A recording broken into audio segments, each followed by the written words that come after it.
Hello and welcome to episode 00023 of the 10,000 Heroes podcast. I am Ankur Shah Delight, and today's interview is with Manchan Magan. Manchan is a travel writer and documentary maker. He's written books on his travels in Africa, India, South America, and multiple novels. He writes in English and Irish and is all over Irish TV in Irish, and is the author of some recent award-winning books, 32 Words for Field, and a new illustrated book, Tree Dogs, Banshee Fingers, and Other Irish Words for Nature. He's made dozens of documentaries on world culture, and he lives in an oak woodland with bees, hens, and a grass-roofed house near Lough Lene, County Westmeath. Sure, I mispronounced all that. But the important thing is that Manchan is quite a mystical woodland creature. He's mostly human, but he's certainly not all human. And that should not be forgotten nor overlooked. It comes out quite early in the interview, in fact. But I talked with Manchan. I had the pleasure, the honor of talking with Manchan about balancing these desires that many of us have for total freedom, kind of a mystical freedom, with the rigors of rationality and materialism and just wanting to be able to survive in modern life. There's also some Irish history, Irish revolutionary history, a lot of beautiful words and vocabulary thrown in. And there's just poetry seeping out of every ember of his being. So thank you, Manchan, for joining me. I had an exhilarating time, and I hope everybody enjoys it as much as I did. And thanks again for listening. Stay tuned after the interview for the debrief with Nathan Ramos. And remember to get in contact. Email us at info@10kh.show or follow us on Twitter. So without further ado, Manchan Magan. But I have to admit to you that when you booked the interview, I was like, shit, I got to start reading that book. And I did, and it's awesome, but I haven't finished it. Mm-hmm. I love it. I love it. And this morning I was trying to read it really quickly to finish it. And I was like, oh, this is not a book that I can read quickly. It's a book to really appreciate the poetry of all of these different words you're talking about, even though I can't pronounce them. It's a very alien. So this is a book that I had out 2 years ago, and now I am re-looking at it just in the last 2 weeks to think, how could I make this book relevant for an international audience? And I'm realizing it's just loads of Irish words. It's so hard for someone without that culture to get into it. All of these words, and not only can you not hear, can you not pronounce, you have to take my word for it. And then you have sort of esoteric English translations to them. So cultures are really hard to get into. And if we go and live somewhere for a few years, we can just about to pick into it. But if I write a book with just the words from a culture, it's just such a tiny part of the culture. So it is, my heart goes out to you. I've just spent the last year, writing a book about the landscape of Ireland. And that is so much easier because we all understand landscape. We understand earth. And if I describe the earth of Ireland, suddenly people can say, oh, that's either both similar or that's different from my landscape. Yeah. But language is really hard. I'm sorry I started off with language. No, it's so maybe I have a lower bar of success than you do. And I would imagine that because you're so deep in this field. But I would say it is very successful in that I am entranced by what you're talking about. I'm entranced by the notion of how languages grow and die, how they evolved, how so many small, minuscule things can have precise words for them, and how one word can mean 20 or 30 different things depending on the context. And I don't need to know how to pronounce the word in order to get all that information and to be in love with the words in that way. However, it would be better if I could hear you pronounce the words. And so as I was reading the book, I was like, oh man, I got to ask Manchan to read me a couple of these pages, because there's pages where there's just every other word is an Irish word, where you're going through and detailing the 30 words for stone or wave or whatever. And, it's just, there's as much English as Irish on the page. And so maybe for your international audience, having some kind of, obviously the audiobook will be very helpful for people.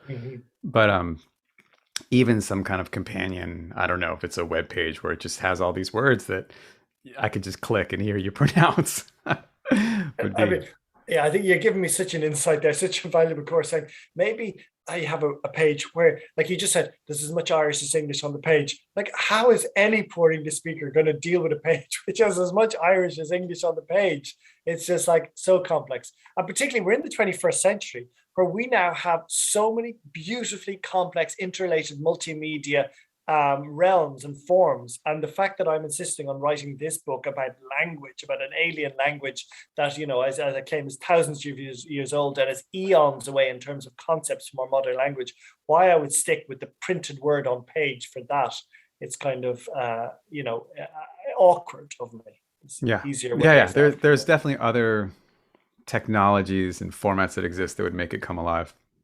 But speaking of coming alive, my sense is that there's a deep connection between your desire to highlight some of these words and maybe not that you're totally opposed to them dying, but to like keeping some of that tradition alive and some of the old stories, the mythology, the ways of thinking, and what that has to teach us. So maybe we could start there. If you could give me a sense of what do we lose in terms of our capabilities as, and I don't mean just Irish people, you know, I'm not Irish, as a human species, what do we lose when we lose some of these words? Mm. So if I have an agenda, if there's a mission behind what I'm doing, I just really believe that it's key for people to connect to, I could say either the spirit or the land, because I think they're the same thing. So human beings need to be connected to something greater than themselves. And in Ireland, it was very easy. Since St. Patrick came in the 5th century, we have been connected to Christianity and to that belief of a particular nature-centered Christianity that nourished us until, whatever, 30, 40 years ago when we abandoned Christianity. But so much of the rest of the Western world have also abandoned their connection with spirit. And when I say that, I could say the same. We've also abandoned our connection with the land. We never thought that you never thought that an institutional religion like Christianity actually rooted you to the land, but it did. The fact of Easter, Christmas, these religions took on the pagan rituals. So it still connected you to a seasonal ceremonies and rituals throughout the world and made it rooted. And so what I find now, like I was born in 1970 as a child with this strong connection with spirit, but in a world where there wasn't that connection with spirit. And so, people, obviously Ireland, the 70s was Catholic, but we didn't have a spirit. We didn't have a connection with nature being vibrant and alive and there being an animated force that would nourish our heart and nourish our soul. So I was lost for a few years until I started growing a herb garden. And the minute I had my hand in the soil again, I felt connected to something bigger.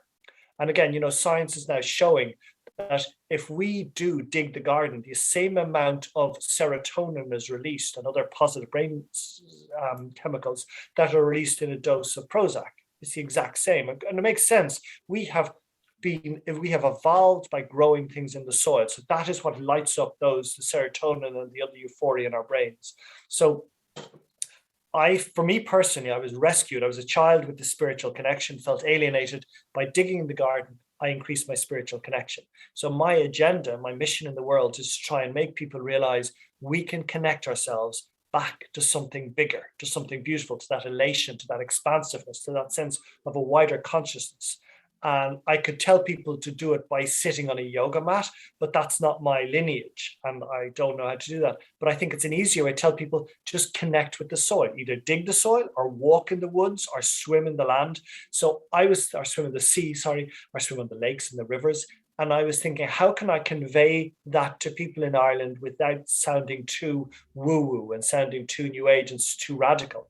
And I realized we have a language in this country that's one of the ancient languages. And any of the ancient languages that you pick, I'm directing into the Irish language, a Celtic language, but actually any of the old languages have this connection to the land and the rootedness and the spirit that connects all things, that is in the trees, that is in the air, that is in the water. So there's a word Marya in Irish, which means pretend. So I pretend I'm writing about the language. Actually, my agenda is hone people into something bigger through the language, to use that as a funnel. Yeah, that's Wow. All right. You gave me a lot of paths to follow there. So I'll just start with one. I'd love to hear about your childhood. Like there's an element of what you said. You said you're a child with a spiritual connection, but precisely because so many of us and so many of our cultures have lost that now, I think a lot of people won't be able to relate to that in concrete terms, maybe intuitively. But what does it mean? What was it like? Can you describe what were some of your specific experiences and perceptions and moments of disconnection and alienation of being that child before you found gardening? Yeah. So let's say if human souls or human entities incarnate, if incarnation is a concept, but they come into corporal bodies at different places. So it could be in Africa, it could be in India and Ireland, in Ireland. And it seems that so many human beings, when they come into body, that they have this access to a grander world, a grander vision, a unified whole. Certain babies do, certain children do. So I come into incarnation into the body in Ireland, and I have this greater vision. I believe I heard other voices, or I was aware of other beings, and possibly all of us, up until the age of 3 or 4, when we see babies looking around randomly, maybe they're all in touch with this wilder world.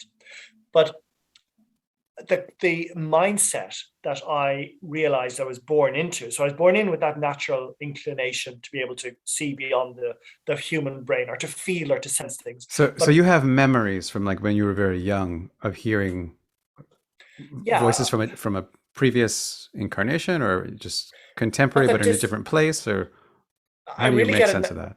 Yeah. So when I look at a toddler now, or a 1-year-old or a 3-year-old, I remember quite clearly of being that 6-month-old or that 1-year-old and the 3-year-old, and the way when their eyes glaze over and they seem to be somewhere else.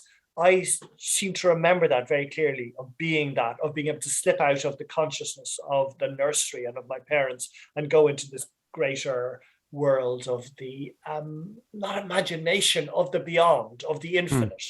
And then to go back to the limited world again, and to always feel a struggle of how thin and how shallow and how unsatisfying the world I had incarnated into was compared to the infinity beyond.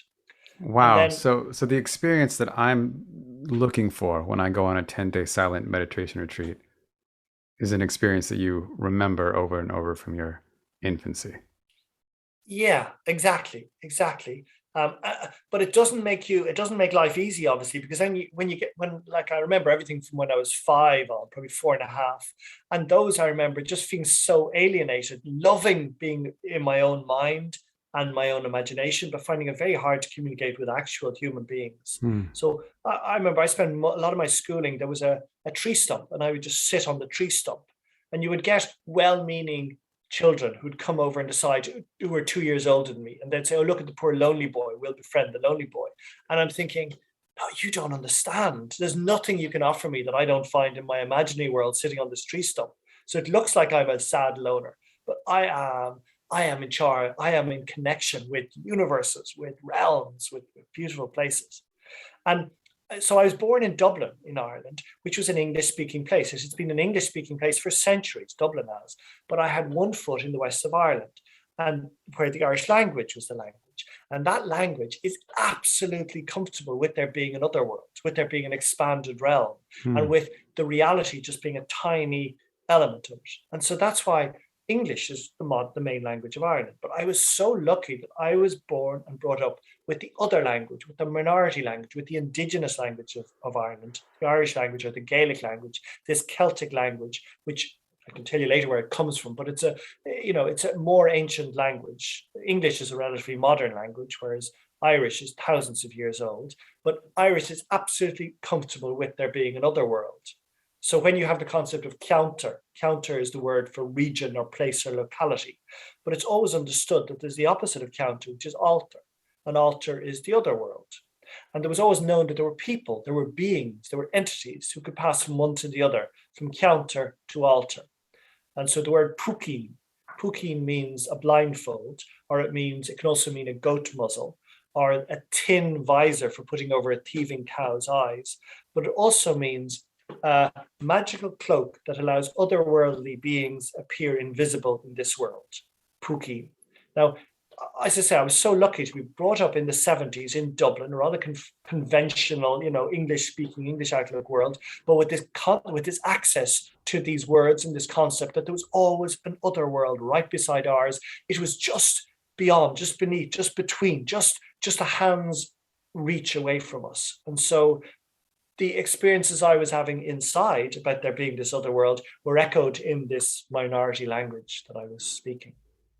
Okay, so yeah, I want to unpack a little bit what you mean by a language that is comfortable with the presence of the other world. And I think you've given me a hint, but like in English, we have words like ghost or fairy, which maybe comes from a different language, or, like we have words that come from different mythologies that imply awareness in the language of another world.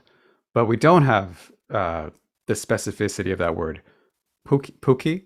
Yeah, puki. Or it's like this cloak that beings from the other world wear so they can't be seen in our world. Is that what you mean by comfort? Or how is this comfort found? Or how can you evaluate a language on the spectrum of more comfortable or less comfortable with this existence of another world? So these things will always be very subjective. And there's nothing unique about the Irish language. It just happens to be one of the old languages, one of the languages that are quite near to its Indo-European root. But these are languages that came before we based our existence on the rational, on the conventional, on everything being controllable and gaugeable by scientific theory. So almost any language just older than 400 years, 500 years, even English in its old English or its Middle English form had this flexibility, had an idea that reality wasn't just all there was. There were things that permeated through and into reality and that we could go beyond.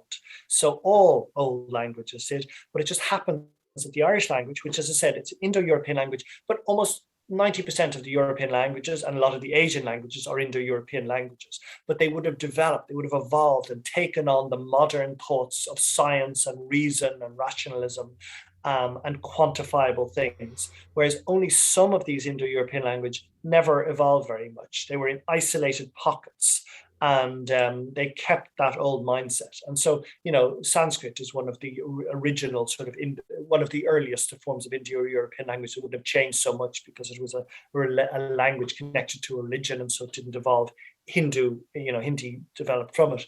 But Irish, because it was on the very margins of Europe, ad finibus terra, as they said it, Jesus said that his message would come back when Jesus' message had reached, Jesus would return once his message has reached ad finibus terra, the edge of the world, the edge of the known world. And Ireland was the edge of the known world. It was the edge of Europe. Beyond that was nothingness, until eventually, Christopher Columbus discovered Americas later.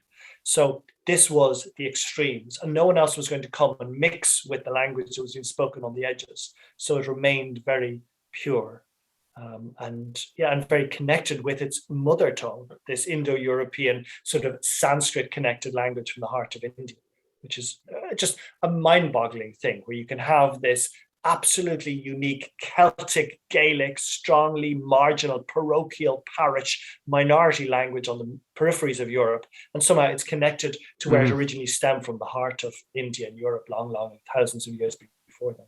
Yeah. And to that point, you mentioned a little bit in this book I'm reading of yours that you actually spent a lot of time, or maybe it wasn't you, it was your grandmother, or maybe your mother, your grandmother spent time on this island that's even further west off the mainland island of Ireland, where it's even more like pure Irish and less influenced by kind of modern evolution of language.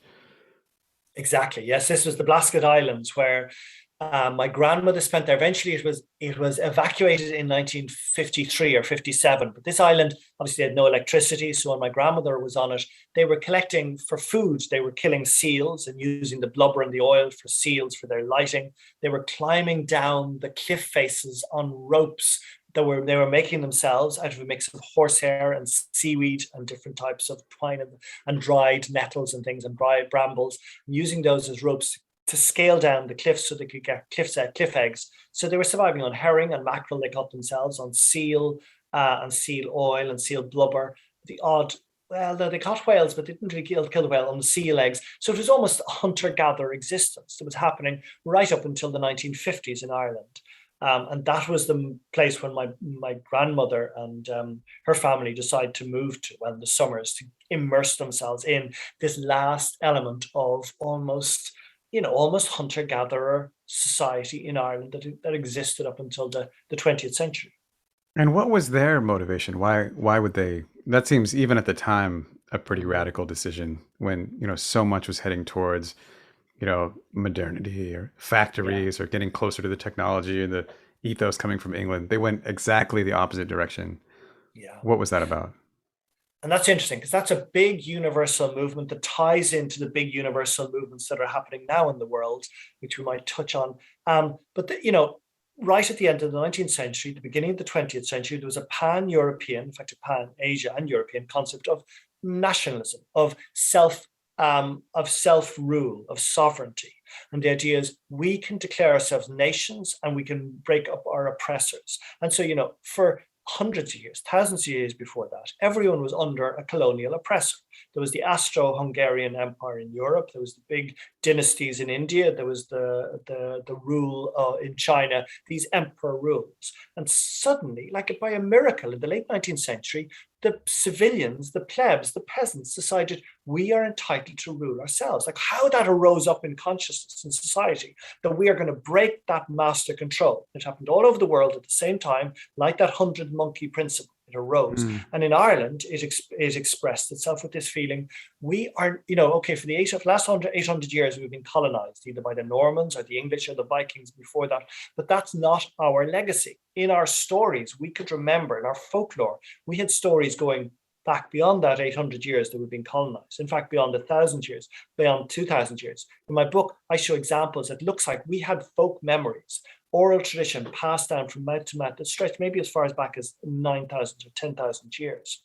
So that came back alive among us. And we decided, as was happening all over the world, to unshackle ourselves, to take the yoke of oppression off us. And to do that, you needed some dreamy idealists, some rulers. I hope I get to mention again why I see a connection between that and then what was happening in the 70s with this or the 60s with this old age of Aquarius and a sort of a spiritual rising coming up. But we'll park that for the moment. Late 19th century, early 20th century, the first step was sovereignty and nationalism. And nationalism, has its bad and good sides, but the good side was people, the civilians were deciding, the peasants were deciding, we can rule ourselves. So in Ireland, this happened, and it just happened. My great-grand uncle and my great-grandmother, my great-grand-aunt, they had a pub, a tiny pub in Kerry in the west of Ireland, southwest of Ireland. And we were a Catholic family, okay? So for maybe 200 years before that, we were under colonial oppression by the English. And they had a rule, penal laws in Ireland, which meant Irish Catholics weren't allowed to have land, they weren't allowed to have a horse, they weren't allowed to have money, they weren't allowed to speak the Irish language, they weren't allowed to play their traditional music. It was just classic oppression, colonial oppression, wipe out any element of your culture. But these penal laws were relaxed at the beginning of the 19th century. So by the end of the 19th century, my great-granduncle and his grandmother, grandaunt, were able to earn money from this, from the pub, because the same time this was happening, and this is happening, it's a global story, globalization was beginning. Right throughout the 19th century, you had trade, obviously the East India Company, you had in America, you had trade, and in the end of the 19th century, we had pitch pine coming from Canada. We had guano, seagull dung coming from South America. We had the spice trade bringing things, tea and things from India, all to the coast of Ireland, because Ireland is a coastal country, so it was easy for ships to arrive there. And there was a little river between the big port in Limerick, in Shannon, and the tiny pub my great-granduncle and my great-grandfather and great-granduncle and great-grandmother had. So they, in this little pub, they were able to have a shop on one side of the pub, and they were able to sell anything. Rolls-Royce carriages, horse-drawn carriages from England, Sheffield steel, Canada, the pitch pine, the guano from South America. And they made so much money that they realized by 1899, they had the equivalent of about $5 million in today's money. And they decided, they were hearing these new ideas of nationalism and sovereignty, and they said, let's be part of this. Let's put all our money into this. So let's go back and learn our own culture. Let's de-anglicize ourselves. Let's break the colonial oppression and learn our folklore again, learn our language, learn our music, learn our tradition. And then if necessary, will we buy up arms and actually fight against, revolt against the oppressor. And so all of that happened. He went to the O'Rahilly, my great-granduncle, and his two sisters went to the Blasket Islands. They learned the language, they learned the culture, and then they decided this isn't enough. We're going to actually need to fight the British. So then that was in 1912. They went to the Blaskets. By 1914, they had my great-granduncle had set up the first army, the Irish Revolutionary Army, the Irish Volunteers. And then 2 years later, they had the uprising, the revolt against England. That was such a huge inspiration then later to Gandhi and to Nehru, who were thinking, God, so a tiny, tiny island can rise up against the might of the English Empire, just with self-belief and thinking, we are more than this. We have been slaves for hundreds of years. We are going to connect into culture. And culture is powerful.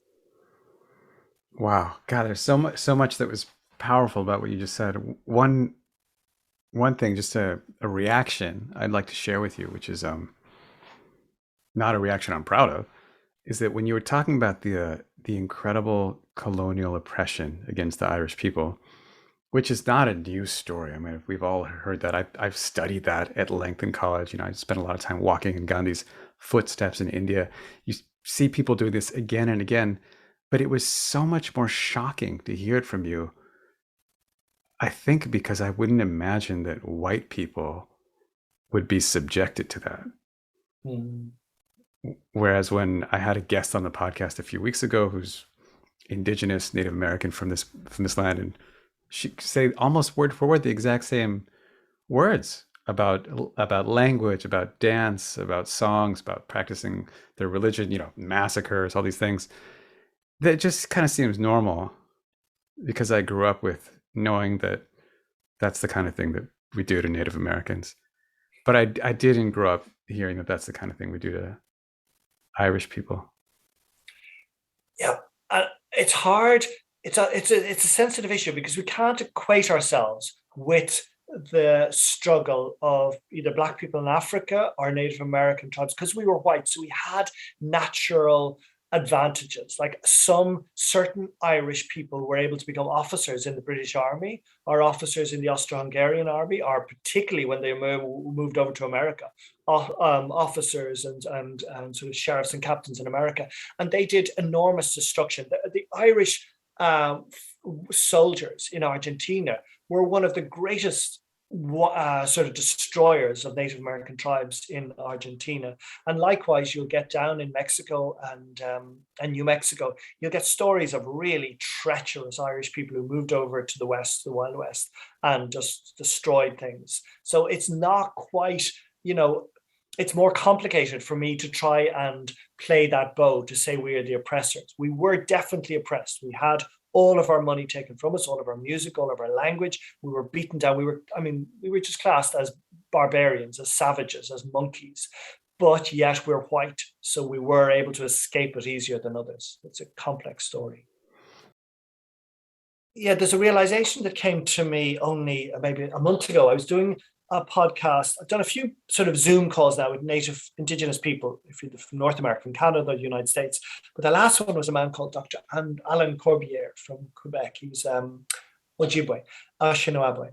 And I have all my lovely points about the Irish language and the connection to India and the connection to everything else ready, and their spiritual connection. And when he started talking, and I said, I've done 3 other talks with native indigenous people, I didn't get this, but I realized how tawdry my language is compared to a true indigenous language, because it's an Indo-European language, it's an Indian, but we're all farmers. Indo-European cultures are all farming people. So all of my words are about the cow. They're all about 30 words for field. It's all about how a human can exploit a field in 32 ways. It's all human-centric. Whereas if you get a true indigenous language, a hunter-gatherer language, language. It's not about exploiting. It's not about how we can marshal and corral nature and use animals to our bereft. It's about how we are absolutely in unity with every berry, with every tree, with every river. It's so much more profound. So if I had a chance to rewrite my book, 32 Words for Field again, I would be putting in that humility and saying, yes, there's great wisdom in the ancient languages that are farming languages, but they cannot, for me at the moment, they cannot compare with the wisdom of a truly indigenous hunter-gatherer language, I think. Yeah, certainly. So thanks for going down that little path with me. One of the things I really took from that in a meandering way is an answer to my kind of original question about the role of language and what do we lose when we lose these words and these stories. And it seems that if your ancestors, your great-grandfather and great-granduncle, had not had access to these stories, these myths that were kind of pre-colonial or pre-imperial, that had a sense of identity and autonomy, then the whole seed of that independence movement would never have been planted or could never have germinated. Exactly. Again, there's something we need to be cautious of, because as we know, nationalism is a dangerous force. And there's two things that in some way, I have such admiration for the heroism of my great-granduncle and my grandmother and my great-grandmother. I mean, the many days, the 36 days my grandmother spent on hunger strike, the 3 or 4 years she spent in prison, the fact that the O'Rahilly, my great-granduncle, this great founder of the army, sacrificed himself, and his knowing that he'd never see his 5 children, his pregnant wife ever again, is beautiful. But they were fighting for nationalism and nationality, and that's a very small-minded concept, I believe now. I think, though, in 1912, 1916, it was as far almost as humankind had evolved, at least until Gandhi brought the idea forward. And the other thing I'm embarrassed about is they decided to use violence. Now, the O'Rahilly, my great-granduncle, although he founded the Volunteers, the army that became the IRA, that continued its fight up until Belfast, you could say, in the 1980s, he had no wish to fight, and there's so many accounts of him not drawing his gun and trying to avoid combat. He just wanted the weapons there as a threat, but didn't want to use them. Where meanwhile, my grandmother was this savage little terrier. She was she was a warrior. She seemed to revel in the violence of it all. But then when I look at that compared to what Gandhi came along and realized, actually, a small group of people with a pure heart and a very pure message will engage the population, the fairness and the sense of play of the world by doing what is right, by doing peaceful protests. So I forgive my family, because they had reached the limit of their evolutionary capacity, and what they did was incredibly brave. And definitely, as you say, they tied in to the stories, those ancient stories that have been kept alive by the Druids and the poets and the storytellers, stories that said, we are a noble, independent, sovereign people. We are absolutely independent on this island. We can nourish ourselves with the food, with the water. We have a connection with the seasons, with the goddess, with the gods who will all look after us. And so even when you are being yoked in an unmercifully way by the colonial colonists who are taking everything you control, we still were able to tune into these myths and realize, no, we are greater than this. We have Cuchulainn, our great hero, or we have the goddesses that are still represented. All of our rivers in Ireland are all female, and a lot of them have the names of actual goddesses. So the minute you go and wash in the river, the minute you swim, you're actually connecting into the Mother Earth. And that was a nourishing source, an empowering source for us. So as you said, it was amazing that they leant back on these wattles of strength, these wattles of wisdom. The natural wattles are these hazel sticks that we believed were impregnated with the essence of magical of the other world. And that if we lied back on those, that essence of the other world went into our bodies and it strengthened us. And we were able to go out and to fight just with that mindset, with the belief that we were sacred and powerful. Okay, I'm going to have to get very material here for a second. Tell me about these wattles. So these are actual from the hazelnut tree, and they're cut to a certain length and then woven, or is this like a mattress? Yeah, almost exactly. So hazel in Celtic tradition or in Gaelic tradition, trees were obviously vital. When Julius Caesar talked about the Celts, even in France and in Italy, where there was one time, the Celts were a predominant tribe right throughout Central Europe, and Julius Caesar said these people went and worshipped in their. They didn't have churches, they didn't have chapels, they had nematons, and nematons was a sacred shrine in the woods, made particularly where there were soaring trees, often soaring oak trees. And that's architects now believe that the reason that cathedrals look like these soaring forests is because they're based on the pre-Christian worship sites of European people, which were in woodlands with soaring trees. So we went and we found these oak groves, and that was our soaring place. So for Ireland, still the trees are so important. And of all the trees in our records, our manuscripts, so obviously our manuscripts were written by the monks maybe 1,400 years ago, but they were based on the oral tradition that stretches back many thousands of years. There's so many accounts of the trees being important, but loads of power, loads of strength on the oak tree, the mighty oak tree, loads of strength on the yew tree that can grow for 3, 4, 5, 7,000 years. But actually the most important tree in Ireland was the hazel. It's just a stubby little bush with a hazelnut on it. It's really a bush and a tree, but it had magic. So the minute you saw a hazelnut tree, even today, if you see a hazelnut tree or a whitethorn tree in Ireland, it is basically a magic bush. It has the essence of the divine in it. And so it was believed that if you cut down these hazel branches from a hazel tree, each branch was divine. So if you cut them down and then you laid them out as a wattle, as you say, in like a fence of them, and then you string them together with a bit of twine or a bit of rope or even thin bits of hazel or willow between them, and you lay on that, then the magic that was in the hazel went into your essence, and you were able to imbibe, you were able to cross the veil and go into the magical veil, and you were able to get answers to problems, or you were able to just engage with the wider consciousness. Yeah. Wow. And like that today, so we have a mutual friend called Harrison Gardner who lives in Clare, and he lives in the west of Ireland. And Harrison Gardner was trying to get some delivered to his house just a few months ago. And there was a very sort of a moody delivery guy, turning up, movie delivery guy. And Harrison lives halfway up a Manchan on the gravel road. So he was driving up the gravel road, and the delivery guy was just really, annoyed by having to bring his prime DHL, delivery van or whatever, up the driveway. And then he was realizing he was going to have to turn around a steep angle to deliver the thing into the back of the garage. And the man, come on, I can't do this. It's impossible. That's not a road. And I wasn't able to get up here, and my van is scratched already. And Harrison just said, okay. And he says, you're going to have to remove that tree, get it out of entirely. The only way I'm going to get up here. And Harrison said, okay, I can do that. And Harrison isn't Irish. Harrison is Australian. And Harrison said, okay, but Harrison just said, I'll do that, no problem. He said, I just should tell you, I'm going to have to, that's a fairy bush. It's a whitethorn bush. I'm going to have to ask the fairies first. And immediately the delivery man just changed entirely. And he said, oh, no, don't worry. Don't touch the tree. I'll get around it. But it is still powerful. No one will touch a branch of a hazel tree or a hawthorn tree, so a whitethorn tree, unless there is dire need to do so. They are sacred. They have a potency beside them. And this very gnarly, moody, tough delivery man wasn't going to allow Harrison touch a branch because it would have been the fault of the delivery man. And then all of that power would have rained down on him. These are potent things still today.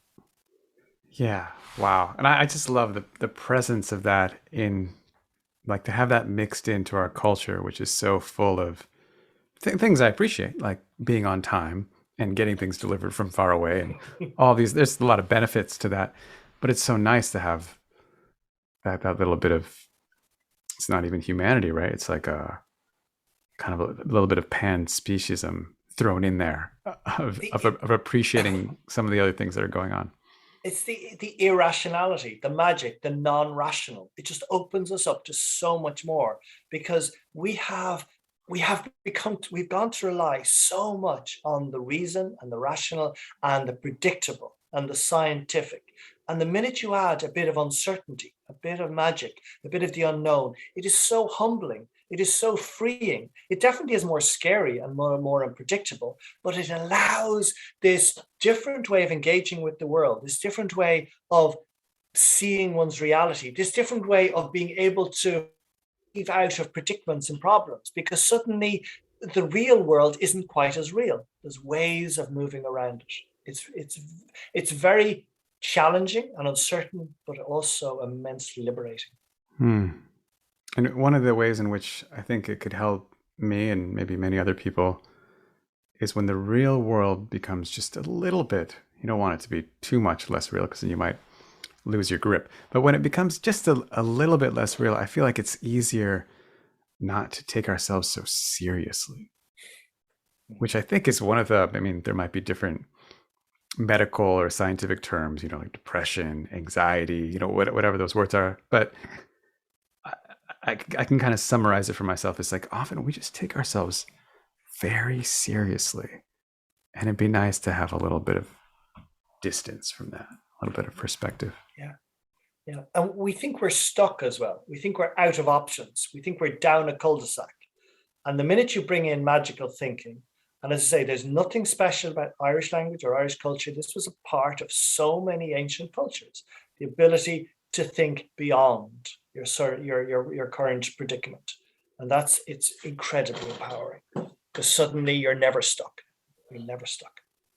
Okay, so I want to get into that a little bit because many people would use the word magical thinking as a pejorative term, isn't it? Or they would see it in opposition to rationality. It's like, oh, I'm so glad we used to have all this magical thinking that, that the different like elves were in charge of moving the planets or the moon around, and now we understand things so much better. So what do you see, I guess for your own life, how have you integrated these two ways of approaching the world in a way that's beneficial to you? Yeah. And as you say, like we often think of the Salem witch trials or the opposite, or when you allow myth and imagination and non-rational thinking take over. And so for the likes of me, for someone who was born with this hearing other voices and this easy ability to cross over into the other side, like we all know people like that. They're often called either the wasters or the dreamers or the dropouts. It's very hard to be part of the rational world and also have the other world, have a foot in the other world. And that's tricky. And we sort of know because, the conventional world wants you to only go one way. They want you to go into this limited form of education. They want your brain to stick to the rational. And even if you're trying to teach a creative writing class or an art class, it's, your students will tell you they're petrified because the brain knows that it's got itself this far only by being rational, by not allowing the whims we had as a child to imagine things or to paint or to draw or not to be self-judgmental. And suddenly you put someone in a creative writing class, they're old, and you tell them just be creative, imagine, and they feel deeply uncomfortable with that. And rightly so. The brain has trained itself, and your parents, every sign as we've been growing up. So if you're rational, if you're limited, if you're good, if you do what's right and stick to the rails, you will succeed. And if we look back, that's how it has been. Any financial success we've had, any success we've had in staying in a job or keeping our car not being crashed or looked after our health, it's because we have sticked within the guidelines. And so it has its benefits. And like I would have been such a dreamy idealist for so long. I have a brother who's very pragmatic. And so he told me to try and do both. He basically shouted at me, "You drop out waster," when I was living up in a cow shed up in the Himalayas in India, sort of deep in my own head, disconnected and not having any wish to be connected with the real world. And he sort of said, "No, you need to do both." So it's funny, I don't want to overemphasize the dreamy and the sort of the magical thinking, as you say, because there are so many people who are lost in this world and are just dropping out of existence. But what we need to somehow is walk the two paths. And do you remember I was saying how in the end of the 19th century, in the early 20th century, there was this movement towards sovereignty, to power, people breaking down the empire. And that's, continued further in World War I and World War II. And it's why I will forever be so excited by what's happening, this present moment of existence, because never on planet Earth have so many people been free, not been under the yoke of oppression. And you could say that we're now oppressing ourselves to capitalism or to some form of social media or something, but they're a lot lighter. We can walk away from those if we choose to, rather than the massive oppressive forces that have kept us going for the last 1,000 years. That was one movement. And then something happened, I believe, in the 1960s and 70s that is tying into for me, this new interest in the Irish language in Ireland. And that was, we remember, we laugh at it, the whole idea of the 60s movement, the age of Aquarius, this idea that there was a new consciousness, that there was maybe a new female energy, a sense of intuition, a connection with landscape arising up. That was what they were talking about. And it was happening in North America particularly. That was the kernel, it was the gift that North America gave to the world, this new arising consciousness in the 60s. And it continued into the 70s. It became a bit eccentric and baroque and rococo and embarrassing. And in the 80s and the 90s, as we know, it's the exact opposite. It was back into this rationalism and control and greed and money. And it seems now that promise that arose in the 60s seems to be gaining ground again in this, the post 2012, the sort of the second decade of the 21st century, that people are going back towards intuition, back towards a connection with tribes and with spirituality and with an intuitive self, and with how that plugs you into nature. Now, I can't prove that, but again, I just see it in my little world coming into the Irish language. So at a time where the world in the 1980s and 1990s and even the beginning of the 21st century, it was all about those pragmatic things that we talked about. And because your question was about how do we balance those with the more magical, the more dreamy, the more intuitive. And I mean, we're too early, but it seems we're now coming into a time, particularly in the COVID years, where people are beginning to question and look for deeper things with a resonance. So will this be the time where we balance both, where we balance the rational and the need to be practical and to earn money and to be rational in some of our ways, while also welcoming in the wildness, also welcoming in the connection with nature and spirit and these wild things of our old, these elemental, eternal things of our ancient cultures. I don't know is it a time, but I feel it. Okay, well, let's use you as an example. And let's go back to your brother yelling at you. I don't know if it was on the phone or whether he came to the Himalayas to find you. Clearly, you're back in Ireland now. You've moved away from that solitary path. You're a public figure in Ireland. So let's see. Why? What's the right question here? It's going to be, all right, here it is. How has your community benefited from that decision? Or another way of saying it is, do you feel a sense of purpose having come back and integrated those two sides? And as you say, so just by bringing it down just to me and as an example. So do you remember, we left me on the tree stump when I was in my blissful happiness in the 1970s in a school in Ireland. Yeah. I was happy. Everyone else saw me as a freak. That continued up until the 80s, I left school in the 80s and I was still just, no one was worried about me, but I was just an idealistic, isolated dreamer. And then what does someone like that do? They go off roaming, backpacking around the world. It's like all the other isolated dreamers did throughout the 1990s. Then I come back, as you said, my brother slaps sense into me, drags me back from India because my mum thought I'd gone round the bend. I had lost the plot. Her youngest son has lost the plot. And she sent my brother out on this mission of mercy to rescue me, bring me back. And I end up in Dublin, in Ireland, and I get a few jobs. I work in television. I present travel programs in Irish language television.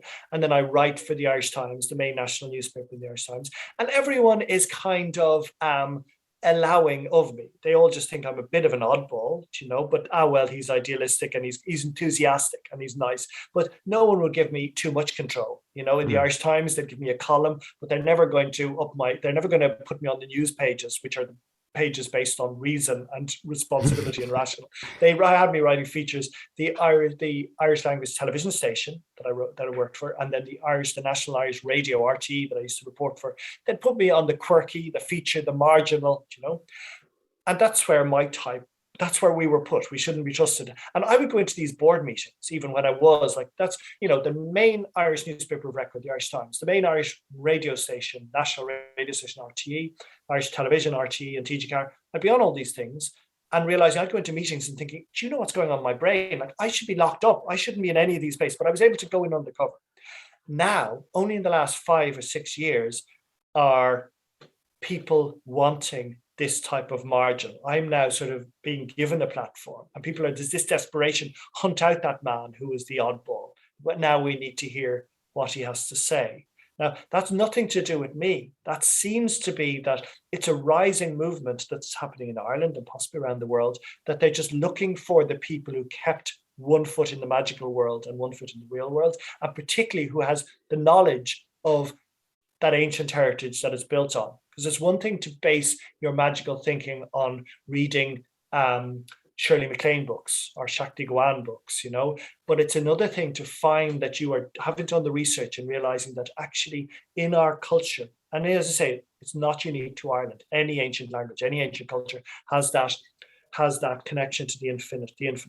So suddenly there's this massive hunger in society. Can we connect back to something beyond capitalism and market-driven things and the small-minded needs? And so there's this urge, and so I'm being put center stage, and my books are bestsellers, and I'm being asked to do TV, and I'm being asked to represent the country in all these places. So it's almost a beautiful story from the oddball loner, and what they always say, the witch doctor, the herbalist, the spiritualist, the healer was always on the edge of the village. The village never wanted the weirdo in the middle of the society because they were just a bit uncomfortable. The weirdo didn't do small talk, but had access to things that they want at some times when they were feeling uncertain. And in a world with climate change, with COVID, when everyone is feeling uncertain, they want that access now to the healing balm that was available in the non-rational, quirky, uncertain, older world. Yeah, they don't want you until they need you. Yeah. But you have this really important role. You as the witch doctor, the person on the periphery. I mean, with the village, it's almost like an insurance policy, right? Like the village without the magician is so much more easy to destroy or to be overrun. Very good. Yeah. But don't we have that in our genetics too? Don't we? The tribe will always keep a few people with dyslexia and a few people with autism and a few people with who are hyper, need to be with people the whole time, and then the people who always are alone, because it's actually like a tree will have a junk DNA with all of these extra potentials that it might need in a flood year or an earthquake year. A human tribe will have all of these extremes and eccentricities that they can call upon when they're needed. Yeah. I mean, I just love that idea that, well, for one, it sees us all as members of the same organism rather than being just so isolated that we all become, we're all just part of our larger community. And then secondly, it's just such a deep encouragement for us to continue exploring and grounding deeper into who we are, not trying to conform or fit into the box, but know that if we are truly authentic and excellent at being who we are, the box will one day come to us and meet us. And I really like that, because you're not just like a random eccentric magical thinker. You're an eccentric magical thinker who's done tons of research and reading. You're not just inventing things that come out of your imagination. Your ideas are grounded in analysis of human history and linguistics and mythology that has come before you. Yeah, you're right. I was so lucky that I had those two elements. I've met people, because I have very little wisdom. I have almost no wisdom.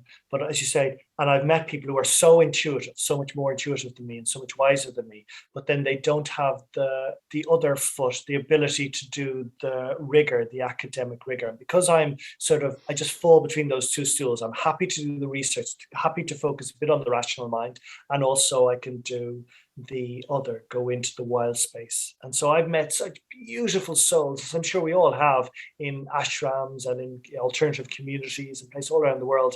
But then they're almost, you'll find them hugging trees and protecting forests, but they're almost too beautiful to talk to the mainstream. They're too pure. But I am not too pure in any way. I'm such a hypocrite in a million ways, but that's my strength, that I can have one foot in that rational, pragmatic, hypocritic world, and then the other foot in the wider world. But when you said that beautiful way of how the tribe, and we all have our role, like I am so aware of the previous incarnation incarnations I have. Now, I don't have a memory of them at all, but I just, there was a very, very wise man I met when I was 18, a man who could sort of hear other spiritual conversations. He was a civil servant, a very quiet civil servant in Dublin. And suddenly he heard voices in his head when he was in his 60s, a very shy rural man from rural County Clare. And he said to me, he said, Manchan, he said, you were, in your previous life, you were, he said, an anthropologist. And he said, like, that isn't even a word, because that word wasn't invented when you were there. He said, you spent your time in other tribes and you would find these things that amazed you about other tribes and you'd write them down in notebooks, he said, you'd bring them home.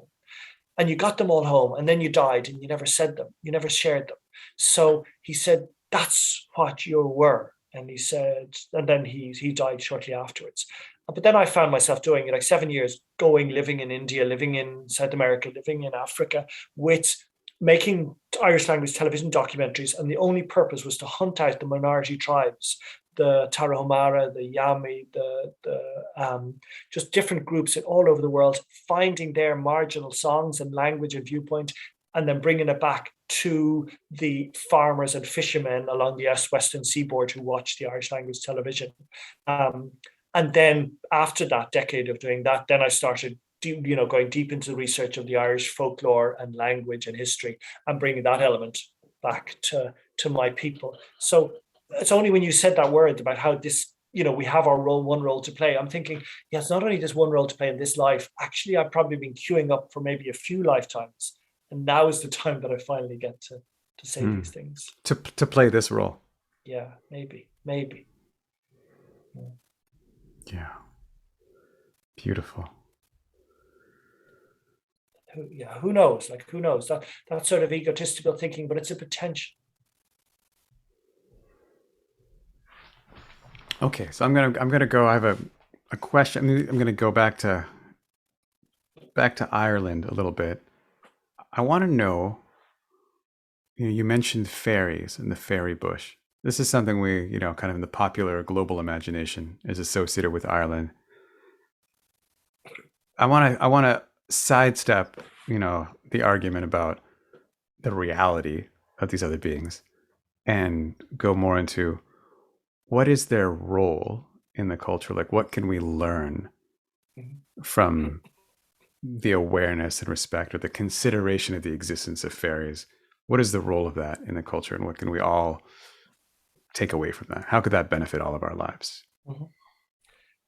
The first thing we need to know is the experts on this are the people in the United States of America, because the Irish who left for America in the end of the 19th century, but in the 1950s up to the 1970s, they had a view of the fairies that we in our modern sense have forgotten, and they have managed to preserve it in America. So the way on St. Patrick's Day in America, you'll find leprechauns and people wearing shillelaghs and shamrocks and all.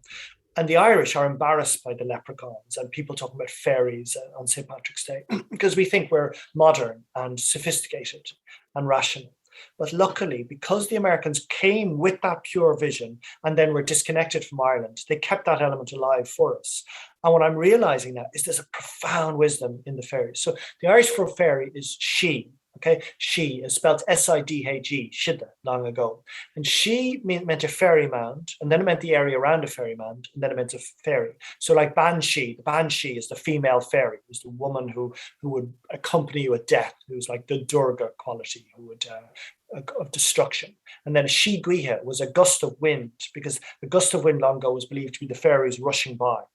But that word she, it's also at the root of the word Síocháin. Síocháin means peace. And so in Scots Gaelic, and Irish Gaelic and Scots Gaelic are the same language. At least they were until the 12th century, maybe even until the 16th century in some ways. So the word she in Scots Gaelic, Sith means fairy, and she, Sith means peace. They're the same word. Okay, so we have the sense peace. The fairy is representative of peace. But we go further, because that word she, in Ireland it was spelled Sidhe, okay, Shidda. That has the exact same linguistic root as the word Siddha, which is an enlightened being in Sanskrit, in Jainism, in Buddhism. It's a human being who has attained a certain degree of higher consciousness and is so no longer plagued by the small-scale travails of the human condition.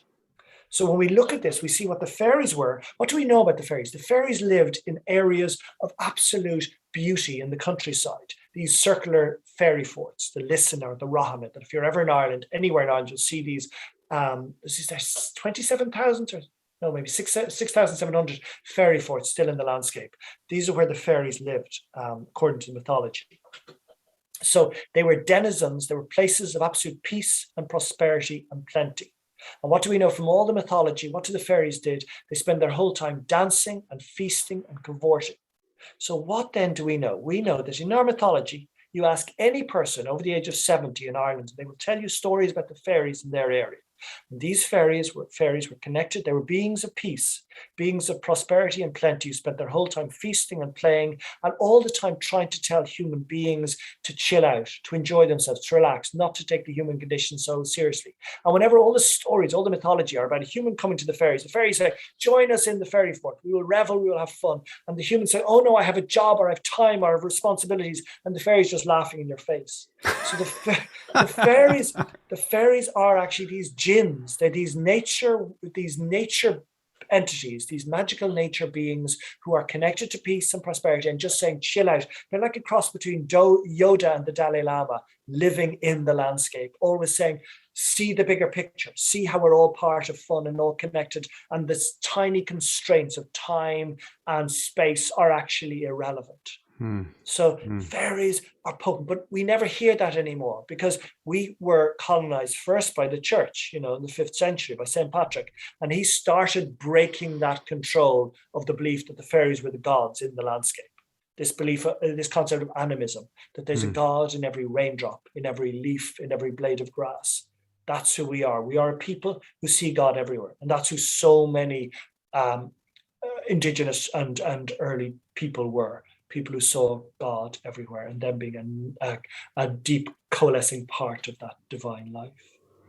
Yeah, wow. And so if I could recap a little bit, the transformative potential, like the story you shared about the delivery driver, is it if we remember and we consider that certain trees that are numerous around us are the homes of fairies, every time we see that tree, that hazelnut or that hawthorn, we have a memory and a link to remind us to chill out a little bit.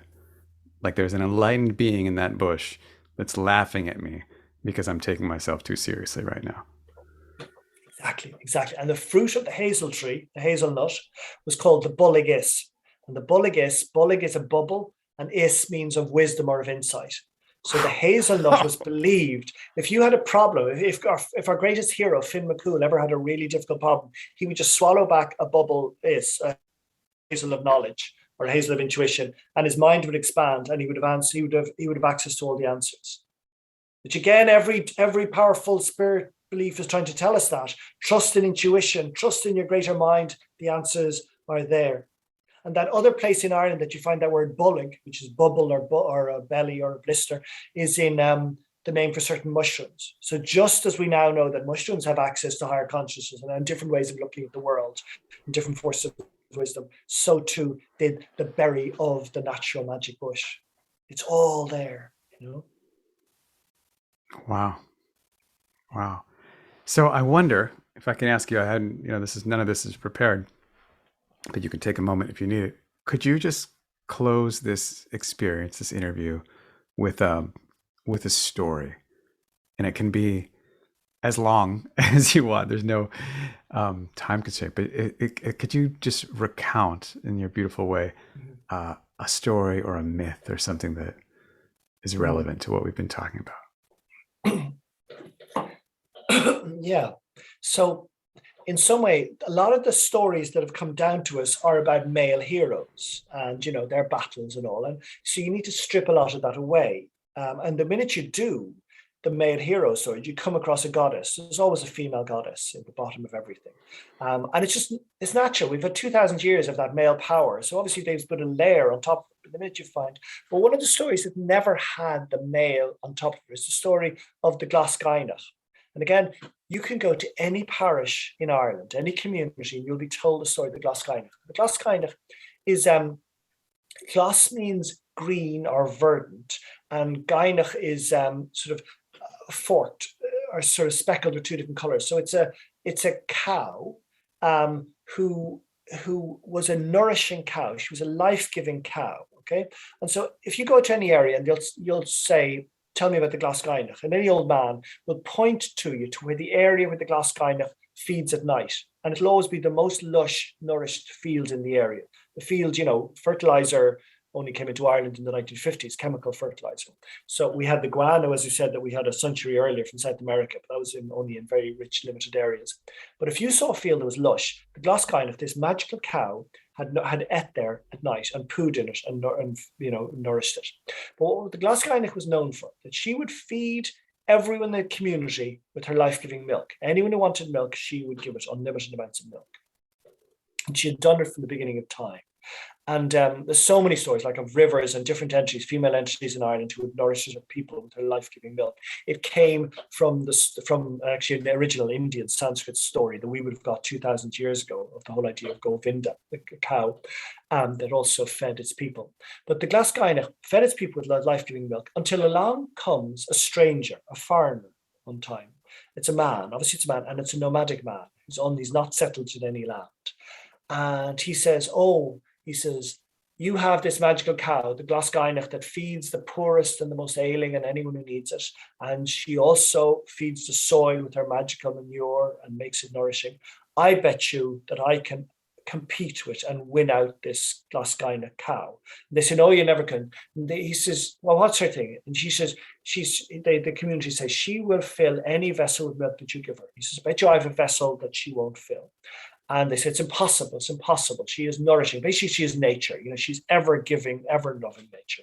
So he says, no, bet you I have a vessel she won't. And so they all say there's no way. But he comes along the next day and he brings the vessel with him. And of course, the vessel is a sieve.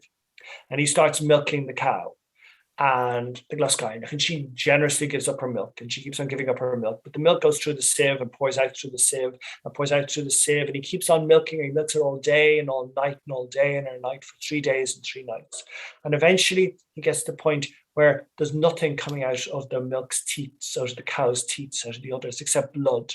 And he still keeps on squeezing, and blood comes out and blood runs down. By this stage, there is floods, there's torrents, there's rivers of milk flooding all down the hills, down the fields, all throughout every river and into the sea. And eventually there's nothing left in her. He squeezes her and she lies down dead on the ground. And he stands up victorious and says, look, I showed you I had a magical vessel that could outcompete your cow. And they all look at him and they look at the cow, and they're bereft, and they realize that this soil and this land and this mother goddess that had always nourished them is now no more. And so, but that's not the end of the story. God, I hope not. That's terrible. It's exactly where human beings are now, but let's hope it isn't the end, because she's a magical cow. So she isn't confined by the limits of our rational world, our limited world. The magical cow, she just picks up her skin, her hide, and her bones again, and she shakes the bones into shape, and she shakes the hide into shape until she reforms herself. And then she stands up proudly again, and she calls the word Dianach. This is a word for the lonesomeness of a cow bereft of her calf. And she calls her calves back in this sound, the Dianach, until all the calves that she's ever given birth to come back. And then she marches off through the last of the floods of milk that's still running down the hillside. And she marches off to the cliff edge and brings herself and all her calves into the sea, and they drop over the cliff edge into the sea and are gone forever. And the story doesn't end up much happier, except that the goddess is still all powerful. She's saying, if you disrespect me, this is what I can do. You were not going to kill me. You're going to try to kill me. I'll just pick myself up again, but I will abandon you. And so any community that had access to stories of that potency are not going to do what our current farmers in Ireland are doing now by, putting so many nitrates into the river, by over stocking their farms with cattle. Once we access those stories again, and the language and the words, and even the word like that Dianach, the lonesomeness of a cow, bereft of a calf, if we do open up to that culture again that the English did so much effort to try and cut us off from, by imprisoning us if we spoke our language, by beating us in school when we spoke our language. Now is a time, only in the last 10 years, that people are returning to the folklore, returning to the language again. We can open up to a power just like that same power that the O'Reilly, that my great-granduncle tapped into 100 years ago when he founded the revolution. But this time it will be a peaceful revolution. It'll be a time of us taking back our sovereignty and connecting in not only to the land, but the magical essence that inhabits and imbibes the land.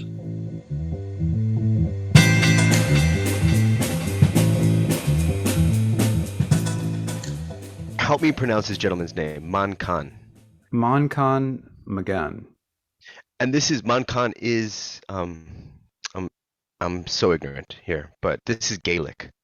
And the language he was speaking about in terms of the indigenous roots of this language. Are we talking about Gaelic? Yeah, and so which they call Irish. Right. Also. And okay. I could not tell you the subtleties and like what it means if a gringo says Gaelic instead of Irish, or when you're supposed to say one or another. In our whole interview, he referred to it as Irish. It is what I believe we also call Gaelic. I see. I love that you use the word gringo for that. But like there's something I felt so enamored listening to this man the whole time, and I wonder if part of that is just the Irish accent. Is it the same for you? Like speaking to him, did you just 100%. Feel like yourself falling in love? Yeah. Yeah. And when I go to Ireland, which I go regularly now every year to see friends there, it's the same experience. It's just amazing. I fall in love with every person that talks to me. Yeah. And specifically in this conversation, because he's like kind of a gatekeeper to this trove, this treasure of language and myth.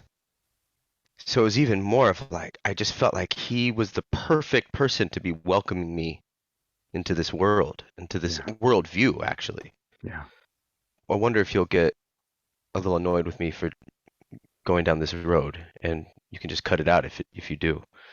But you recently interviewed someone from the Integral Institute. Yes. And throughout this conversation with Manchan, I was like, these guys are having an integral conversation.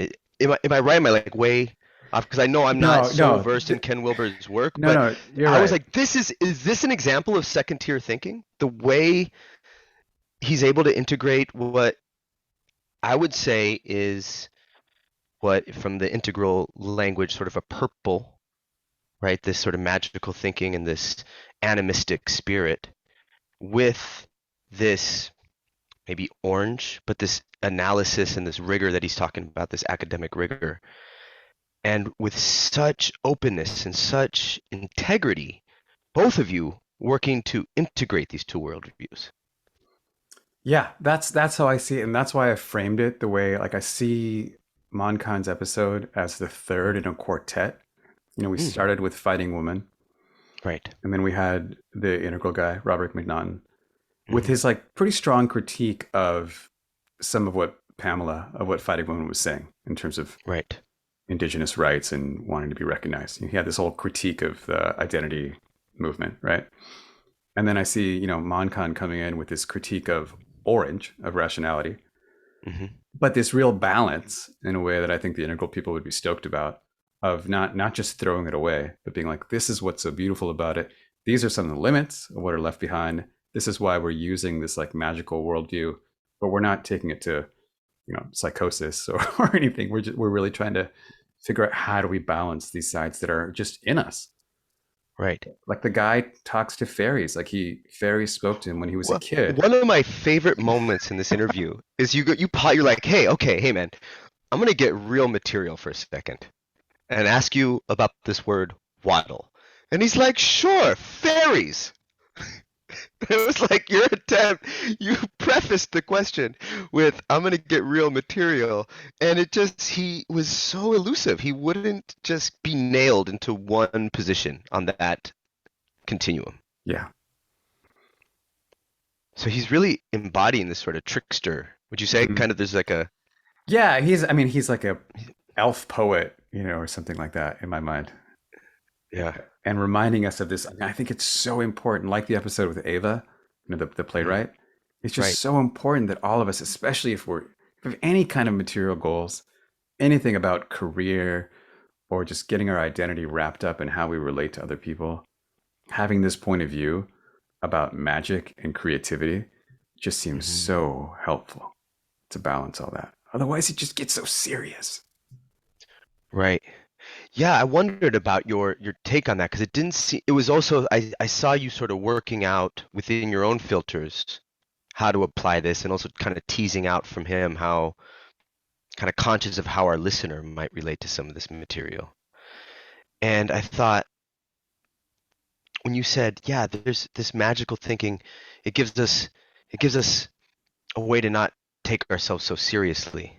I thought that's close, but it's not exactly that wouldn't have come from his mouth, right? And then he came back with, well, it gives us more options. Mm-hmm. Because I believe that if that worldview is embodied earnestly and sincerity, it actually, like for instance, the FedEx or the delivery driver, like he was very serious. Yeah. Like he took Yeah. that very seriously. Yeah. So it has bearing, even though just because it lacks substance doesn't mean it's not real. Yeah. Yeah. What's a better way for me to say that? To capture that example with the FedEx driver. I Yeah. guess what I'm trying to get at is that our sense of meaning and direction and the things that guide us don't just come from one pole or from one place. Hmm.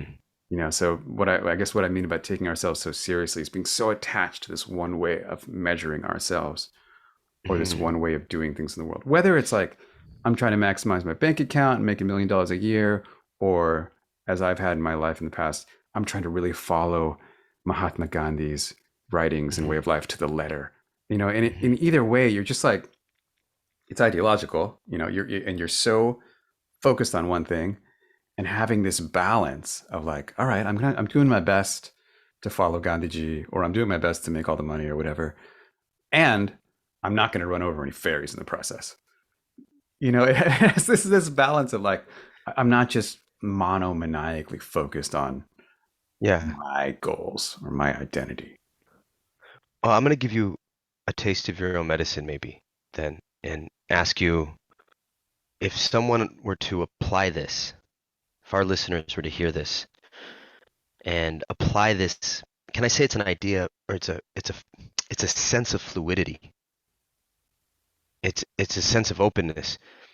Is this kind of an essential ingredient to this, what I can perceive as something you're sort of circling here in this quartet of episodes, this integral perspective, being able to kind of integrate and weave different perspectives and narratives, this openness, this fluidity? Is that fair to say? Yeah, I think it's an element. And the way I would put it is I would also throw the word play in there. Play. Play is important to me with this. And maybe what is uniting or an important prerequisite for all this the unity and the fluidity and the play is this kind of space for perspective. So like stepping Hmm. back a little bit from how I normally see myself, and just witnessing, but not witnessing in the strict like Buddhist meditation sense of being like Hmm. super dispassionate, but witnessing with like a little bit of a grin and being Hmm. like, oh, that guy, he's doing his thing again. You know, Hmm. I was talking to a friend yesterday and he's got like maybe a brewing conflict with one of his clients. He's a real estate agent. Hmm. And this guy, he's got 20 years of experience in the business. He's a great real estate agent. He's got this client that comes in and his client has certain ways he wants to do things that my friend knows are just not going to work because he's Hmm. done all the things before. But, I was encouraging to get to a point of directness with the client where he could be like, hey, I know you're going to do your things because I know that's what you want to do. And I'm going to be the guy over here telling you not to do them because that's what I do. But just to be open about that and playful and have it Hmm. be okay that there's this difference of you're like, oh, it's going to end up in the end. You're going to do what I said because you're going to try these things that you want to try and they're not going to work. And that's fine. And we're going to laugh about it the whole time. And if you prove me wrong, Hmm. then we're going to laugh about that. And just not be so we don't always have to take ourselves so seriously.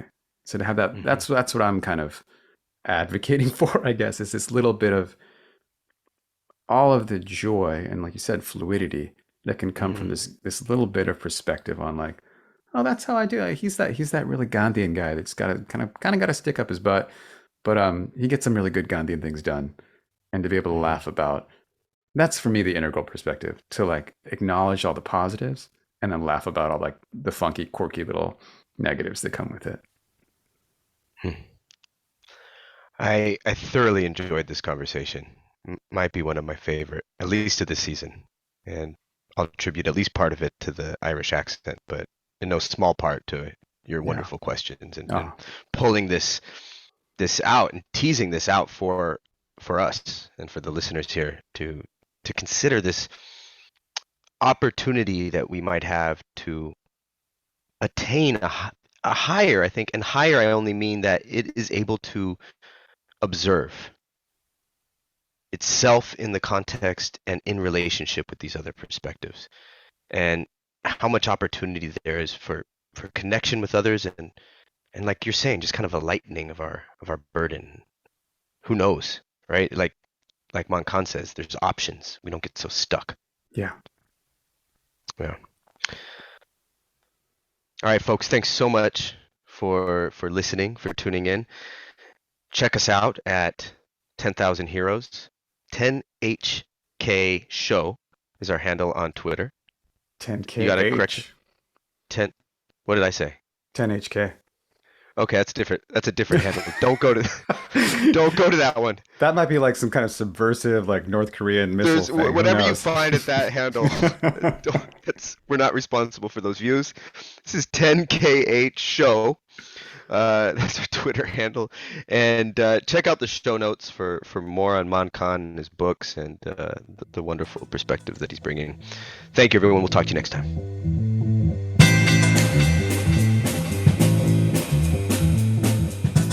That concludes another episode of 10,000 Heroes. Your hosts were Ankur Shah Delight and Nathan Ramos. Special thanks to Pierre for the awesome episode artwork and to DJ Plainview for our theme music. If you like the show and you want to support our mission and our growth, here are 3 things you can do. 1, think of 3 people you know who would enjoy the episode you just listened to and tell them about it.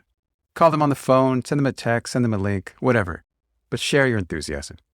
2, leave a glowing review on your podcast platform if they support it. Having lots and lots of glowing reviews is a great way for us to get found by other listeners. And 3, get in touch. Email us at info@10kh.show. Follow us on Twitter at 10khshow.